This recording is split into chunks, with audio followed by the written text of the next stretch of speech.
¿Qué tal? Muy buenos días a todos. ¿Cómo están? Yo creo que vamos a dar inicio.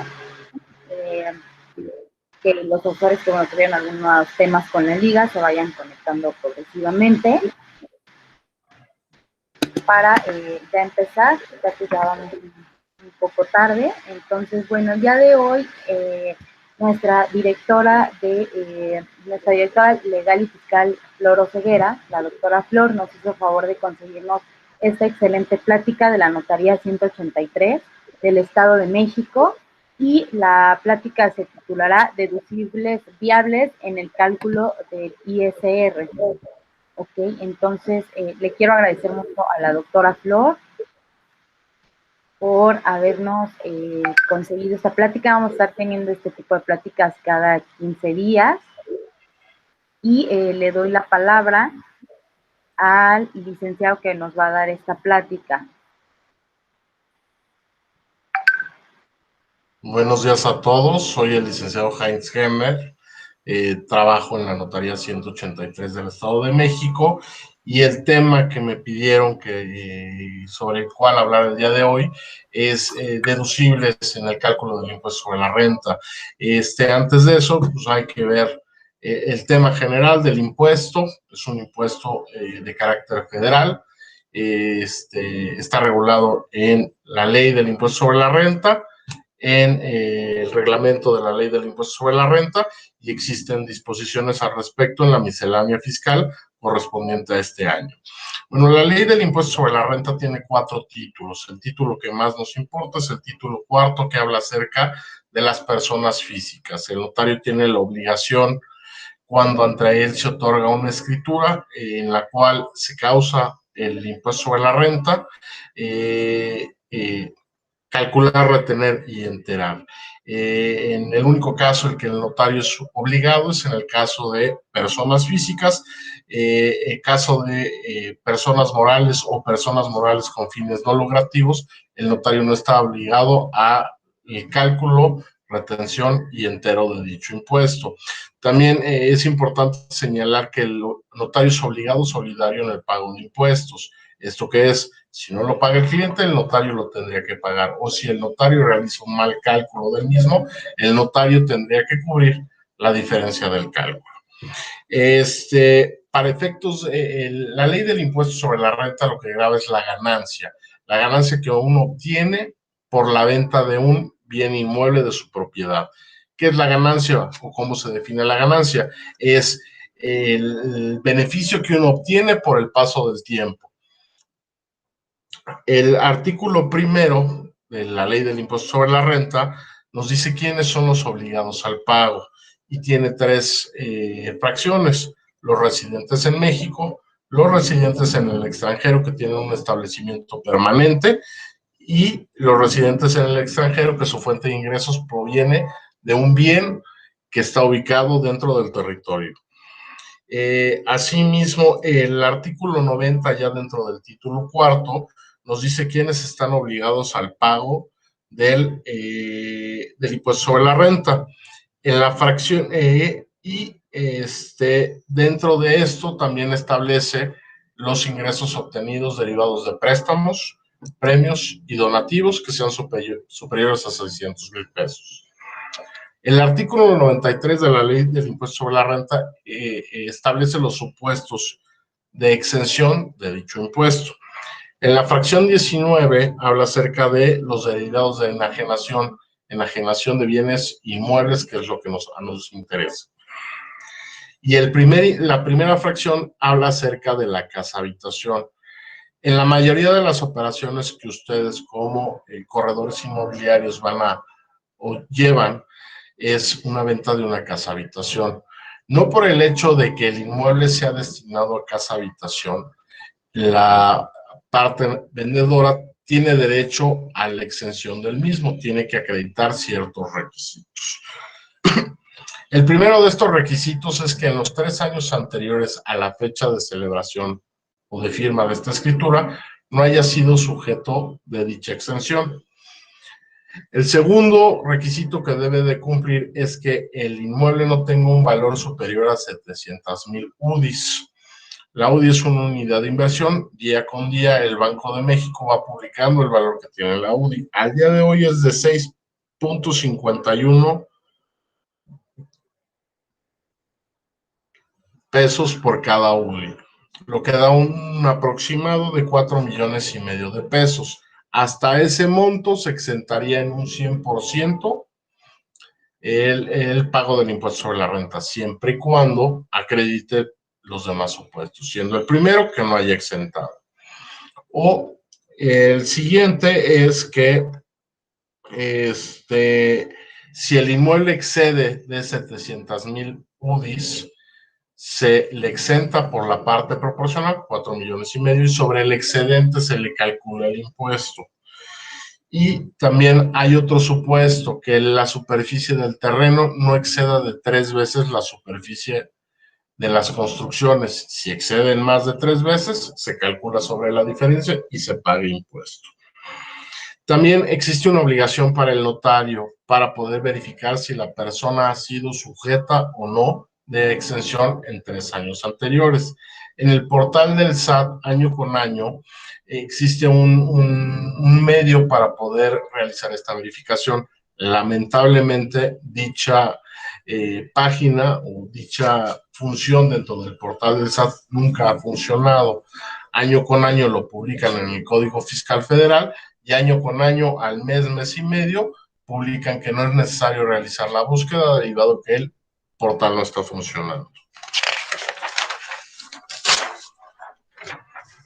Asimismo, el artículo 123, la fracción 22 del mismo artículo 93 habla que están exentas del pago del impuesto los bienes adquiridos por herencia o legado, y la fracción 23 habla acerca de los donativos, las donaciones. Están exentas del pago del impuesto sobre la renta las donaciones realizadas entre cónyuges o de descendiente a ascendiente en línea recta sin limitación de grado alguno, y de ascendientes a descendientes, con la salvedad de las donaciones de ascendientes y descendientes, perdón, que a su vez, una vez adquirido el bien, no se transmita a otro pariente en línea ascendiente o descendiente de quien haya recibido la donación. El artículo 126 habla acerca de la fecha de pago. El cálculo del impuesto sobre la renta es un cálculo especial, no es un cálculo que se aplique una tasa o una tarifa en especial de si es el valor desde tanto a tanto, se aplicará una tarifa del 10%, de tanto a tanto, si no es una fórmula especial. ¿Cómo se calcula el impuesto sobre la renta? Para realizar el cálculo hay 2 factores a tomar en cuenta: la fecha en que uno adquirió y la fecha en que uno está vendiendo, el valor en que uno adquirió y el valor en que uno está vendiendo. El artículo 6 de la Ley del Impuesto sobre la Renta habla acerca de un factor de actualización. Este factor de actualización, ¿para qué sirve? Para que los valores de el inmueble cuando uno adquirió se traiga valores actuales, porque si no, todos los cálculos del impuesto sobre la renta sería, pues realmente casi nadie vendería sus inmuebles porque sería muy oneroso el pago por concepto del impuesto sobre la renta. Ahora bien, el capítulo segundo habla acerca de, estamos hablando de personas físicas. Dentro de las personas físicas, hay personas físicas que tienen actividades empresariales. Estas personas tienen un tratamiento especial y tienen que acreditar ciertos puntos, que eso ya lo veremos más adelante. Ahora bien, el tema central, los deducibles para efectos del impuesto sobre la renta. El artículo 121 de la Ley del Impuesto sobre la Renta nos dice cuáles son los deducibles que uno puede aplicar o que el notario tiene que aplicar para el cálculo del impuesto sobre la renta. El primer deducible es el costo comprobado de adquisición, esto es, el valor en que uno adquirió cuando compró el terreno. Como les dije, esos valores se traen a, ese precio de venta se trae a valores actuales. Lo primero que se tiene que hacer es sacar una proporción 20% del valor de cuando uno adquirió corresponde al terreno y el otro 80% corresponde a las construcciones. Ahora, ¿cómo se actualiza? Se tiene que tomar el índice de precios al consumidor. El índice de precios al consumidor se publica el día 10 de cada mes. Y se publica el índice del mes anterior, es decir, el 10 de agosto publicaron el índice correspondiente al mes de julio y así sucesivamente. Entonces se toma el índice del mes en que uno adquirió contra el índice más actual, en este caso si la operación se realizara el día de hoy sería el índice de julio, y se obtiene un factor, ese es el factor de actualización. La proporción de 80-20 del valor del precio en que uno adquirió trae a valores actuales multiplicándolo por ese factor y el resultado se llama costo comprobado de adquisición. El terreno nada más se actualiza, las construcciones además de actualizarse se deprecian a una razón de 3% por cada año a un máximo del 30%. Ya una vez que uno tiene su valor actualizado, tanto de terreno como de construcción, ya puede, y al precio de venta actual se le saca la misma proporción. 80% a las construcciones, 20% al terreno, y se le resta al precio actual el costo comprobado de adquisición. Y esa es la ganancia, que es lo que grava el impuesto. La ganancia que uno obtiene por el paso del tiempo, de que uno compró a que uno está vendiendo. Y ya después de eso, se divide entre el número de años la ganancia, se mete en la tabla y se multiplica por el número de años obtenido. Y eso da como resultado el pago del impuesto sobre la renta. Ahora bien, para poder acreditar el costo comprobado de adquisición, uno diría, pues basta con que me exhiban el testimonio del inscrito de su escritura, pero a partir de abril del 2014 ya no es así.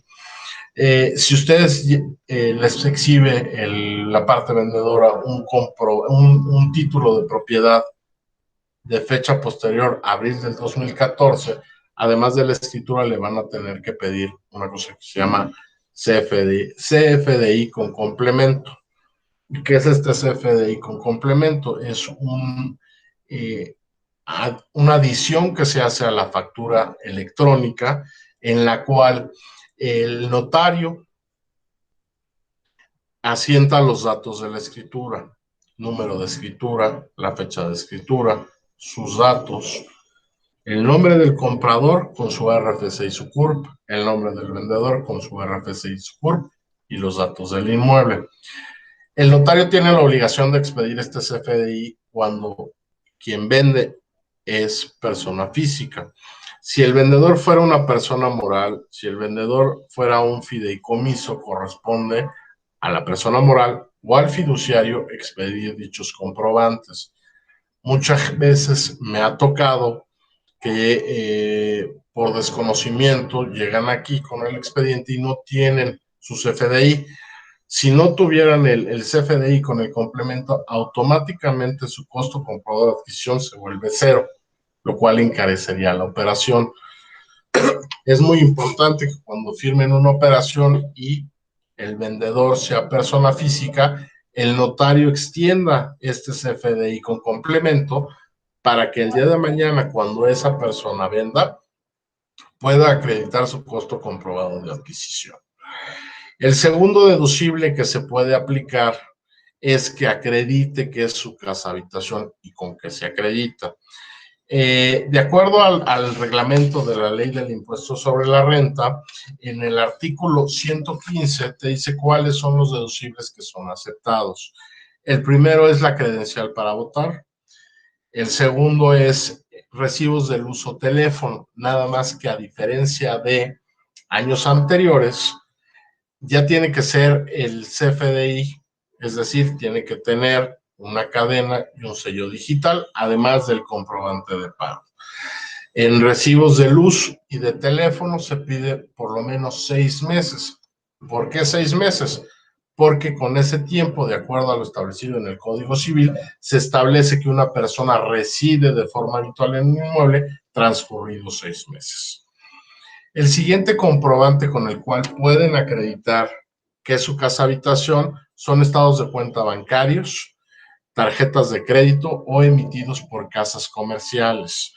Y el último comprobante, y esos serían los 3 tipos de comprobante con los cuales se puede acreditar que es su casa habitación. Estos comprobantes pueden estar a nombre del contribuyente, es decir, del vendedor, pueden estar a nombre de su esposa o pueden estar a nombre de sus parientes ascendientes o descendientes en línea recta.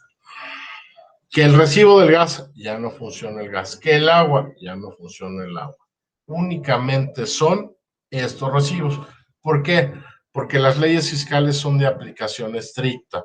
El artículo 3 del Código Fiscal, si mal no recuerdo, perdón, es el 5, establece que las reglas de carácter fiscal, por lo que se refiere a sujeto, objeto, tasa, tarifa, son de carácter estricto, es decir, no admiten ningún otro tipo de interpretación o analogía. Entonces, si no se cumplen estos requisitos, no se puede acreditar que es su casa habitación y por lo tanto no puede ser sujeto del cálculo del impuesto sobre la renta. Ahora bien, hay otros tipos de deducibles que se pueden incluir y que se pueden utilizar para que el pago del impuesto sobre la renta pueda ser.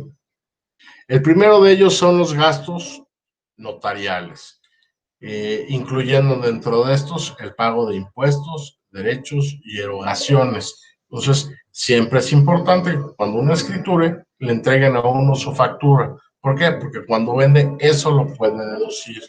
2, las comisiones por corretaje.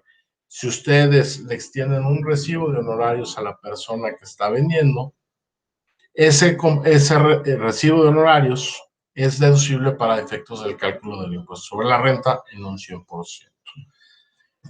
¿Y qué pasa si uno ya después de tiene los gastos notariales, el corretaje, y el impuesto sigue siendo muy alto? Se puede realizar un avalúo de mejoras. ¿Quién puede practicar un avalúo de mejoras? De acuerdo al artículo 3 del reglamento del Código Fiscal Federal, son 3 personas las que pueden realizar este tipo de avalúos para efectos fiscales. Bueno, 3 y un cuarto que está en la miscelánea. En primer lugar, habla del Instituto Nacional de Bienes Nacionales. El segundo son instituciones de crédito. El tercero son corredores públicos y el cuarto son peritos que tengan cédula profesional en evaluación de inmuebles. ¿Cómo funciona esto de los avalúos de mejoras? Un perito acude, realiza y ve cuáles son las mejoras que se podrían o se han hecho al inmueble. La otra forma de acreditarlo es mediante facturas, pero facturas que sean reales y que sí se hayan solicitado y generado en su momento. Se ha vuelto o se volvió durante mucho tiempo una muy mala práctica comprar facturas. Actualmente eso está penado. Nosotros en la notaría no recibimos facturas. Hoy por hoy tenemos la obligación de verificar en el portal del SAT la vigencia y validez de dichas facturas, que sean buenas, y por lo general nosotros no aceptamos las facturas. ¿Por qué? Por el trasfondo que conlleva y las implicaciones que puede tener en primer lugar para el notario y en segundo lugar para las partes.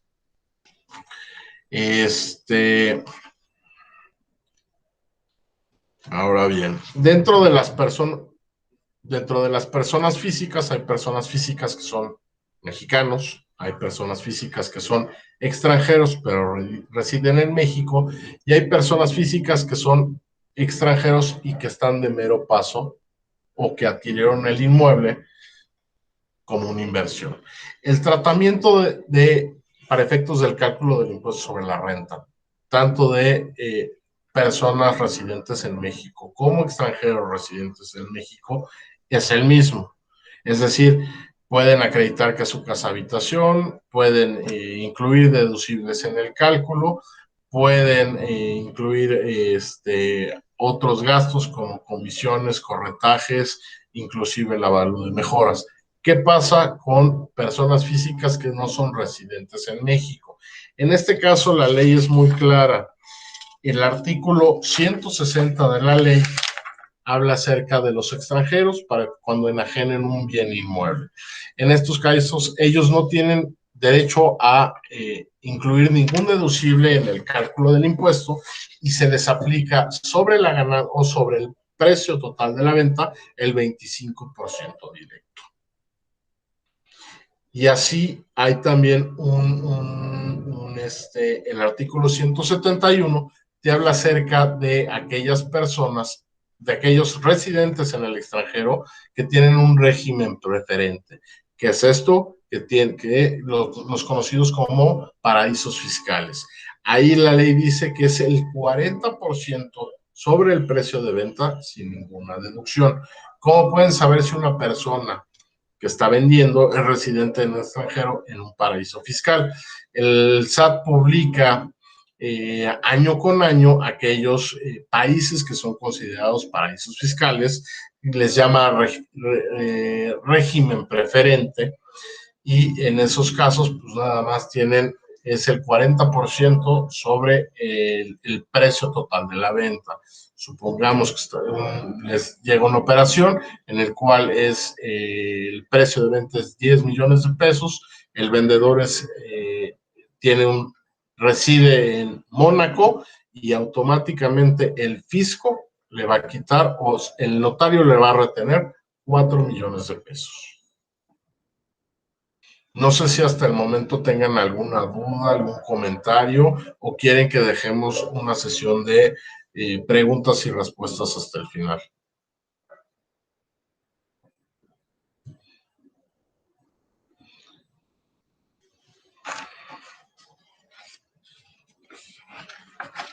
Yo creo que vas perfecto, Hans. Al final hacemos algunos comentarios o preguntas. Va perfecto. Ok, ahora bien, en toda operación se puede causar el impuesto sobre la renta por enajenación, que lo causa quien vende, pero hay un impuesto sobre la renta por adquisición y ese quien lo causa, quien compra. ¿En qué supuesto se causa este impuesto? Cuando existe el precio, en relación al precio de venta, existe un valor de referencia, llámese un avalúo o una certificación de clave y valor catastral, que sea en un 10% mayor del precio de venta. A juicio del fisco, uno está comprando muy barato y por eso se genera este impuesto. ¿Cómo se calcula este impuesto? Sobre la diferencia, el 20% sin deducción alguna. ¿Dónde sucede muchas veces este tipo de impuesto? ¿Dónde se da mucho? En aquellas operaciones que se realizan a través de un crédito hipotecario. La mayoría de los bancos, si no es que todos, solicitan la elaboración de un avalúo. El avalúo lo solicitan para efectos de verificar que efectivamente el inmueble que le están dando en garantía cumple el aforo del crédito otorgado. Normalmente los bancos se cubren y sobre el monto el valor total del inmueble otorgan hasta el 80% del crédito. ¿En qué casos no se causaría el impuesto sobre adquisición impuesto sobre la renta por adquisición? En el caso de que fuera un crédito en cofinanciamiento, con el FOBISTE o con el Infonavit. ¿Por qué? Porque hay un artículo que establece dicha regla, que no se causa el impuesto sobre la renta por adquisición en el caso de que medie un crédito hipotecario en el cual esté involucrado un organismo de vivienda. Ahora bien, para efectos de los deducibles, y hoy por hoy, pues también si me exhiben un INE de su mamá, pero su mamá falleció hace 10 años, pues el INE ya no va a estar vigente. Se procura solicitar que comprobantes que se exhiban sean recientes, del año en curso, se piden 6 meses, en el caso del teléfono pues serían 6 recibos, en el caso de la luz 3 bimestres, y en el caso de estados de cuenta emitidos por instituciones financieras o por casas comerciales, también pedimos los 6 meses. Esos documentos se solicitan en original y se quedan en original para el apéndice de la escritura. No se devuelven porque es soporte documental de la escritura. En determinado caso, si el SAT nos llegara a requerir, nosotros contamos con los originales para poder acreditar por qué fueron sujetos de la exención del pago del impuesto sobre la renta.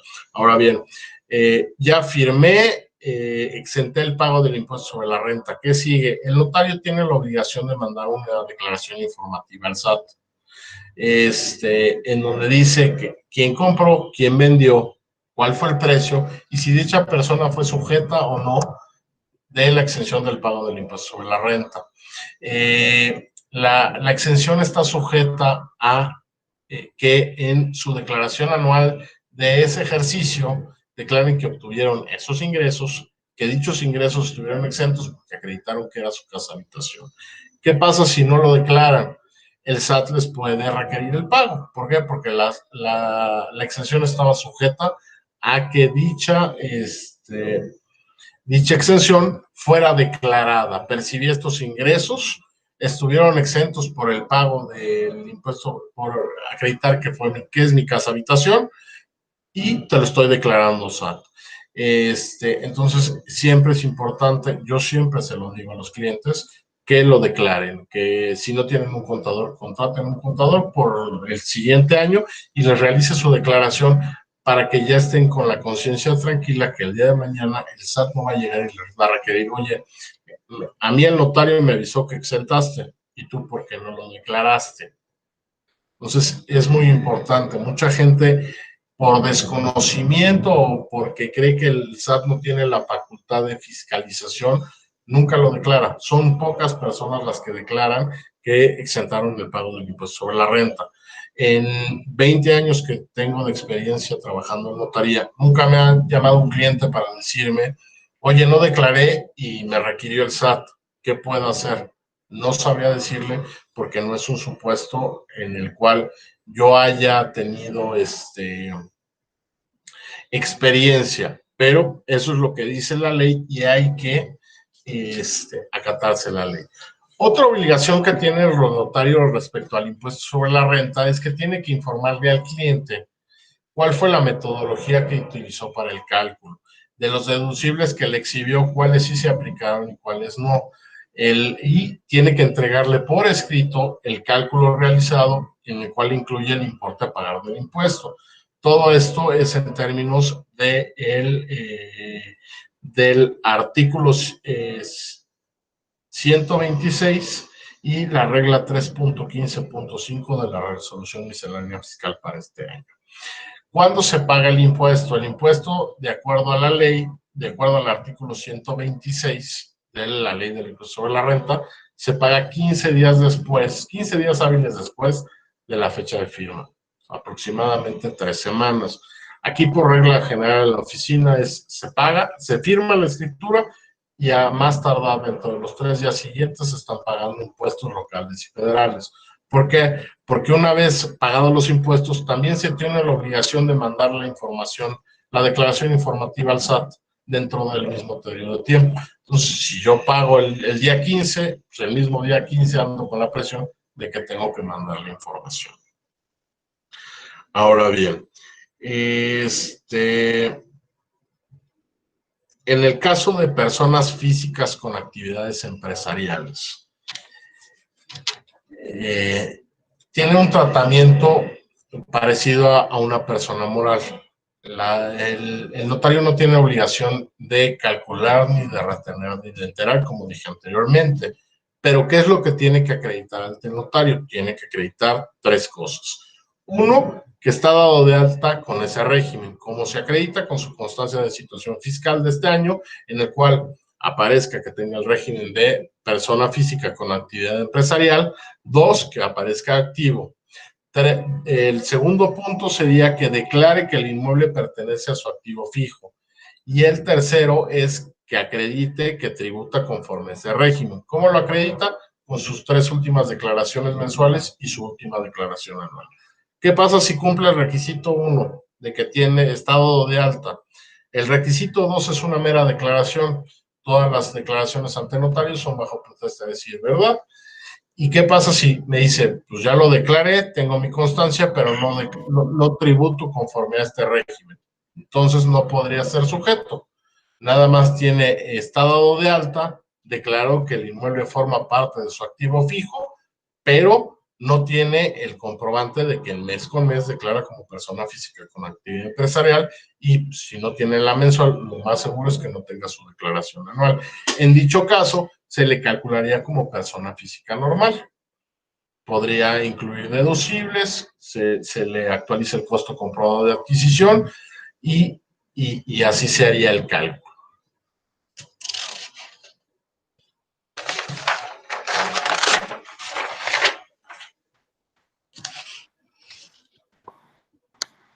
Ahora bien, ¿qué pasa en el caso de que el vendedor su título de propiedad que haya adquirido por una adjudicación por herencia, por legado o a través de una donación? La ley me dice en el artículo 124, no, perdón, no es el 124. La ley me dice que me tengo que ir para determinar su costo comprobado de adquisición, que me tengo que ir al último adquisición a título oneroso. Esto sería de quien se adjudicó por herencia o legado, o de quien le donó, compró. Muchas veces me llegan y pues aquí está mi título de propiedad y hágame el cálculo del impuesto sobre la renta. No, pues es que necesito el título de propiedad de cuando compró tu mamá, no lo tengo.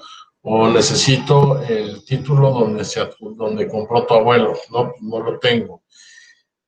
Si no tenemos ese dato, pues automáticamente tu costo comprobado de adquisición, que es tu primer deducible, se convierte en 0 y genera que el impuesto se vuelva muy gravoso. Entonces, siempre es importante que cuando a ustedes les llegue un título de propiedad, verifiquen por qué medio está adquiriendo. Si adquirió mediante donación, herencia o legado, que le soliciten el título de propiedad de la persona que están adquiriendo. ¿Por qué? Porque las notarías se lo van a pedir para poderles hacer el cálculo del impuesto sobre la renta. Otra recomendación sería siempre pedir que les hagan el cálculo del impuesto sobre la renta, no irse de lleno a solicitarle la exención. ¿Por qué? Porque puede ser que o sea mínimo el impuesto a pagar, o inclusive puede llegar a tener pérdida. Cuando uno tiene pérdida, cuando actualizados los valores a fecha actual de cuando uno compró, es mayor que el precio que uno está vendiendo. Entonces, uno puede pedirle ya al notario, ¿sabe qué? Voy a exentar, ni me calcule, y puede ser que tenga pérdida. Y ya utilizó la exención en un impuesto que no se causaba, o en un impuesto que a lo mejor la operación es de 2 millones de pesos y pagaba por concepto del impuesto sobre la renta 5,000 pesos y perdió la exención por no pagar 5,000 pesos. O sea, aquí por regla general siempre les calculo antes de decirles si van a exentar o no. Yo creo que es importante saber uno cuánto va a pagar y uno valora, perdón. Si me conviene, pago o no pago. Si es el único inmueble que uno tiene, pues va a decir, pues ¿sabe qué? Pues es el único inmueble que tengo, exénteme del pago. O si tiene uno varios inmuebles, pues ¿sabe qué? A ver, dígame cuánto pagaría. Y así ya el cliente decide si paga o no paga.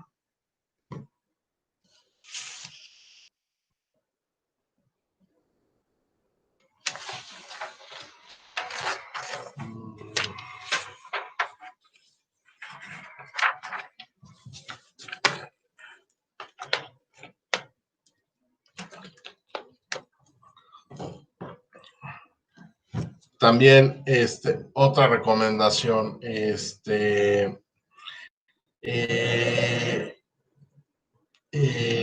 esto es en temas generales. la cotización de una escritura. No siempre todo lo que se paga en una notaría, impuestos, derechos, honorarios, no es en base a un porcentaje. Todo es en base a tablas o montos preestablecidos. El impuesto sobre la renta también tiene una tabla. La tabla, como es, tiene un límite inferior, un límite superior, perdón, un factor y una cuota fija. Y en metodología de cálculo es ya teniendo la ganancia gravable, se mete en la tarifa, se le resta el límite inferior, se multiplica por el factor y se le suma la cuota fija y luego se multiplica por el número de años. Entonces, quien les diga que va a pagar de impuesto sobre la renta el 33%, le está mintiendo porque no es el 33%. Esa es la tarifa máxima del impuesto sobre la renta, pero para otro tipo de ingresos. El cálculo del impuesto sobre la renta por enajenación es un cálculo especial que tiene muchos factores que cada cálculo lo hace único. Por regla general hay 3 tipos de cálculo: terreno y construcción misma fecha, y terreno y construcción distinta fecha. En el caso de terreno, pues no se puede exentar porque no hay forma de acreditar que es casa habitación. Y los otros 2 es cuando uno compró el terreno y luego construyó, o adquirió terreno y construcción en la misma fecha. Entonces, dependiendo de eso, cada cálculo es distinto. Puede ser que compré yo en 1970 y construí hasta el 2010. Entonces, mi actualización del terreno y mi actualización de las construcciones y la depreciación de las mismas pues van a ser distinto que si yo compré en 1970 que una casa construida.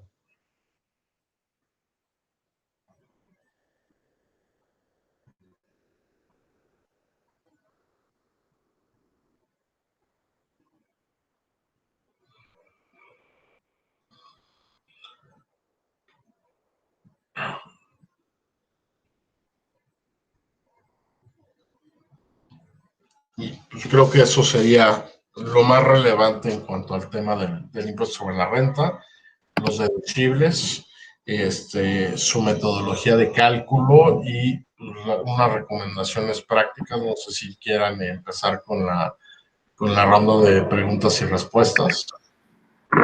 Muchas gracias, licenciado, por sus valiosas aportaciones en esta plática tan interesante. Empezamos entonces con las preguntas que tenemos aquí en el chat. Por ejemplo, Mariana Fenol nos dice, si te presentaran facturas que puedes verificar su validez, ¿qué requisitos deben tener? ¿Uso del CFDI? ¿Debe tener la cuenta predial? No, ahí en el caso de las facturas, lo primero es determinar de qué es la factura.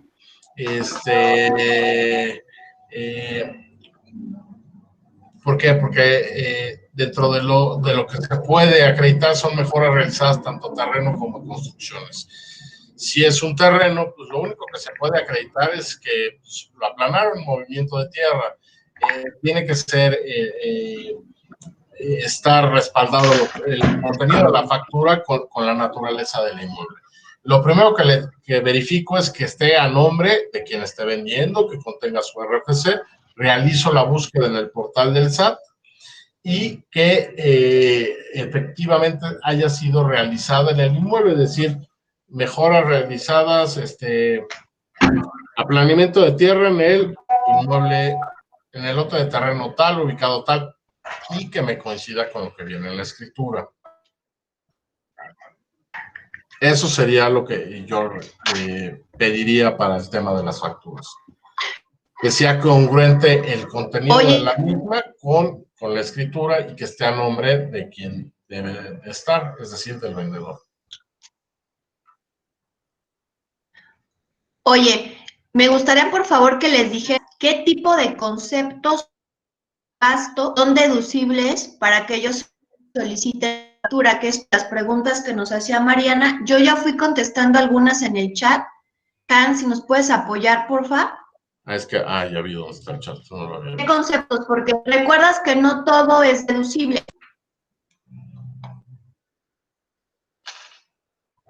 A ver, ok. Aquí estoy viendo. Mariana Fenor, si te presentas, puedes verificar su validez, qué requisitos deben tener uso del CFDI, debe tener la cuenta predial. No, nada más que esté a nombre de quien vende y que el concepto de la mejora realizada haya sido practicado en el inmueble. En el caso de avalúo de mejora, solo puedes considerar el 80% del monto deducible, ¿es correcto? Sí. Si se realiza un avalúo de mejoras, la ley nos dice que únicamente se puede, del valor concluido, únicamente el 80% es aplicable. El uso del CFDI, gastos en general, es correcto. Ahí no es claro si es el uso del CFDI es del CFDI que emiten ustedes por comisiones de corretaje o por qué tipo o qué CFDI se refiere. No, creo que se refiere, si tú tomas el deducible tomando el IVA o sin IVA. Aquí es sin IVA. ¿Por qué? Porque el IVA no forma parte de la factura, es un impuesto. Como tal, no lo tomamos como parte del deducible.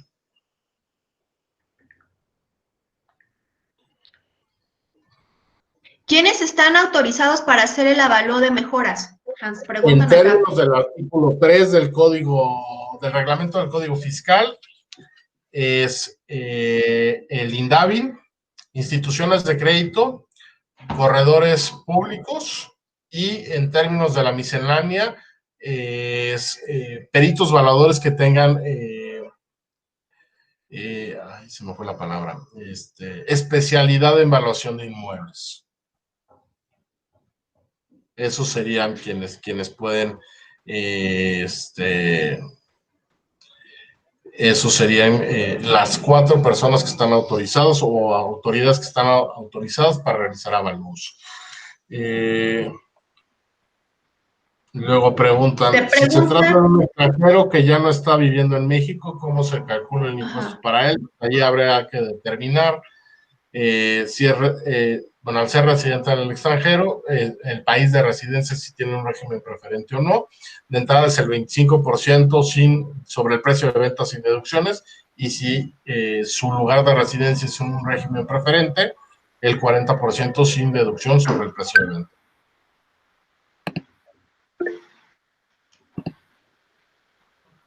El tributo en España sería el 25% directo. Ok, licenciado. Bueno, ya no veo más preguntas. No sé si alguien tenga alguna otra duda, aprovechando que está aquí la directora fiscal, la doctora Flor, o el licenciado Heinz de la notaría, que nos hizo un gran favor de proporcionarnos su tiempo para brindarnos sus conocimientos que necesitamos en nuestras operaciones inmobiliarias. ¿Alguien tiene otra duda? Y cualquier duda sobre cualquier operación, me pueden llamar a la oficina, mandar mi correo. La licenciada Flor tiene todos mis datos y me pongo a sus órdenes. Muchas gracias, licenciada. Hans, si nos puedes dar rápidamente tu teléfono para que lo anotemos. Yo sí. Nada más les quiero hacer un comentario. El de la Hans, oficina sí. Es 5293 1280 y mi correo electrónico es h.hemer@notaria183.mx. Les quiero comentar que Hans va a estar apoyándonos a todos nosotros. Es un excelente fiscalista, como ustedes ya pudieron ver. Nos va a apoyar muchísimo a nosotros acá en la asociación, a efecto de que tengamos mejor calculados los impuestos y todo ese apoyo que requerimos en las operaciones. Él está firmando, si no mal recuerdo, Hans, con Scotiabank, Santander, están dados de alta en Infonavit, para que lo consideren, por favor. Y a mí me encanta su ubicación, tienen una ubicación ubicación estratégica, para ver si nos puedes decir la ubicación de la notaría, Hans, Sí, y eso también para que ustedes la tengan en cuenta. La dirección es Fuente de Pirámides, número 16, piso 10, oficina 01, estamos en Tecamachalco, literal a 2 cuadras de Palmas. Y el horario de la oficina es de lunes a jueves, de 9 a 5 y de 8 a 3 los viernes. Que si tienen firma y se pasa del horario no hay problema, ¿verdad, No hay abogado? problema, de hecho el horario es para el público, pero yo prácticamente vivo aquí. Entonces, si hablan después de las 5 de la tarde, yo siempre voy a estar aquí. Y los correos me llegan al celular, entonces a todo momento estoy en contacto con la oficina viendo los asuntos. Muchísimas gracias. Gracias, Hans. Excelente. Muchas gracias por su tiempo, licenciado Hans. Gracias, doctora, por esta excelente plática.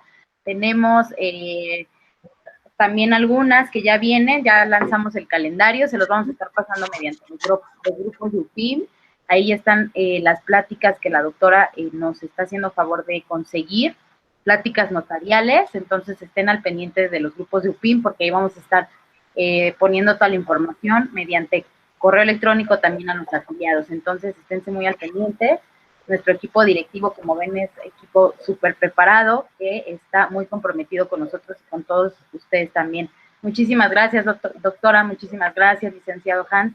A ustedes por la oportunidad. Cualquier cosa. Que tengan muy bonito día. Muchas gracias. Igualmente, hasta luego. Hasta luego.